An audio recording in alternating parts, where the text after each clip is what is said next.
അതാണ് അമ്പലമില്ല. അമ്പലത്തിലെ ദൈവങ്ങളെ ആർക്ക് വേണം? കൊറേ പുകഴ്ത്തുമ്പോ അവരങ്ങ് പൊങ്ങിപ്പോവും. ഇവിടെ അങ്ങനത്തെ ഇടനില തട്ടിപ്പുകാരൊന്നുമില്ല.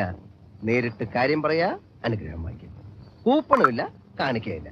മക്കള് വാ, കാണിച്ചു തരാം. നമുക്ക് ഇവിടെ നിന്ന് പ്രാർത്ഥിക്കാം.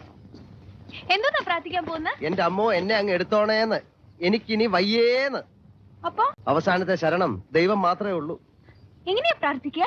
അങ്ങോട്ട് നോക്കി കണ്ണടച്ച് നിൽക്കണം. 15 മിനിറ്റ് കണ്ണ് തുറക്കാൻ പാടില്ല. 15 മിനിറ്റ് കഴിയുമ്പോ ഇനി തുറ എന്നൊരു ശബ്ദം കേൾക്കും. അപ്പൊ കണ്ണ് തുറക്കണം. അപ്പൊ ആകാശത്ത് ഒരു ജ്യോതി ഇങ്ങനെ പൊങ്ങി വരും. എനിക്കറിയാം ജ്യോതിയെ, സ്കൂളിൽ എന്റെ കൂടെ പഠിച്ചതാ. അത് സ്കൂളിൽ പഠിച്ച ജ്യോതി. ഇത് ആകാശത്ത് പൊങ്ങി വരുന്ന ജ്യോതി. ജ്യോതിയെ കാണുമ്പോ പേടിക്കാതെ ആവശ്യമുള്ള കാര്യം പറയണം.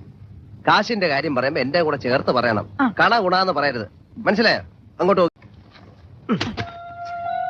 കണ്ണടച്ചോ, തുറക്കരുത്, ഒളിഞ്ഞു നോക്കരുത്, പ്രാർത്ഥിച്ചോ. ഇപ്പൊ വരും. ജ്യോതി വേഗം വരണേ.